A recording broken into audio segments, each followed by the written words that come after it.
আসসালামু আলাইকুম। সবাই কেমন আছেন? আশা করি সবাই অনেক ভালো আছেন। আজকে আমি তৈরি করব রাবড়ি। বাজার থেকে অস্বাস্থ্যকর রাবড়িগুলো না কিনে বাসায় যদি খুব সহজে মজাদার এবং সাশ্রয়ী এই রাবড়িটা তৈরি করে নিতে পারেন। রাবড়ি তো নয়, যেন অমৃত। বাসায় অবশ্যই একদিন ট্রাই করে দেখবেন। এখন কথা না বাড়িয়ে দেখে নেই আমি কিভাবে এই রাবড়িটা তৈরি করলাম। প্রথমে একটা বড় সাইজের একটা ফ্রাই প্যান নিয়ে নিলাম। আপনারা চাইলে কড়াইতে করেও এই রাবড়িটা তৈরি করে নিতে পারেন বা পাতিলে। এখানে আমি 3 কাপ পরিমাণ লিকুইড দুধ দিয়ে দিলাম। এই দুধটা কিন্তু যথেষ্ট পরিমাণ ঘন। আপনাদের দুধটা যদি পাতলা হয়ে থাকে 3 কাপ পরিমাণ লিকুইড দুধের সাথে 1/3 কাপ পরিমাণ গুঁড়ো দুধ ব্যবহার করবেন। এতে করে আপনার রাবড়ির টেস্টটা খুবই ভালো আসবে। আমি এখানে কোনো প্রকার গুঁড়ো দুধ ব্যবহার করব না। এই লিকুইড দুধটা অনেকটাই ঘন আছে। জাল করতে করতে আমি বলক দিয়ে নিব। আর বলক দেওয়ার পর যে একটা সর উঠবে উপরে, ওই সরটা যথাসম্ভব চেষ্টা করবেন যেন সাইড দিয়ে একটু লাগিয়ে দিতে পারেন এইভাবে। যেহেতু এই ফ্রাই প্যানটা ননস্টিকের, এই জন্য সাইড দিয়ে সরগুলো ভালোভাবে লাগতেছে না।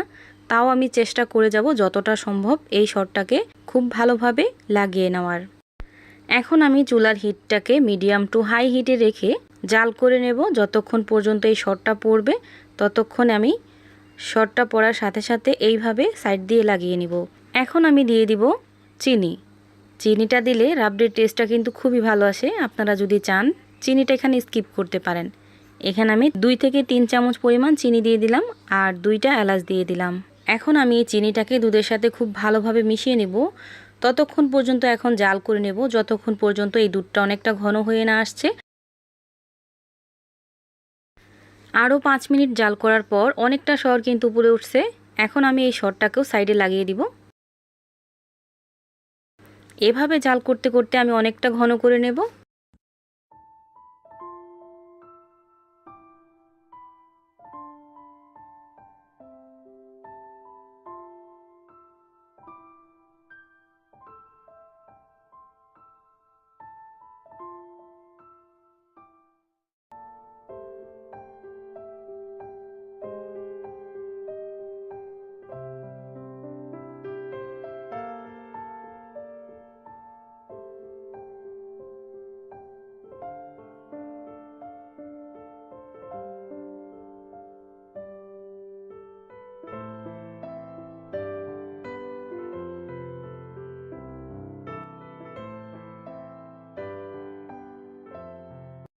জাল করতে করতে আমি এরকম ঘনত্ব করে নিছি।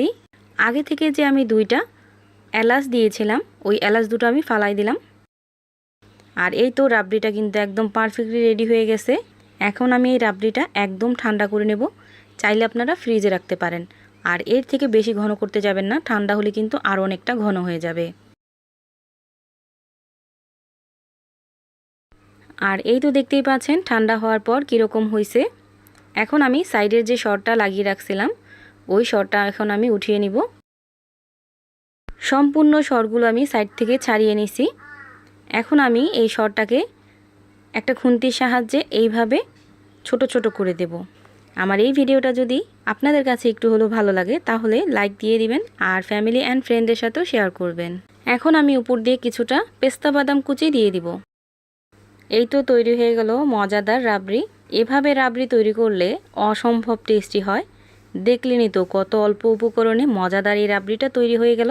আমার এই ভিডিওটা যদি ফেসবুক পেজ থেকে দেখে থাকেন তাহলে আমার পেজটা ফলো দিয়ে রাখবেন।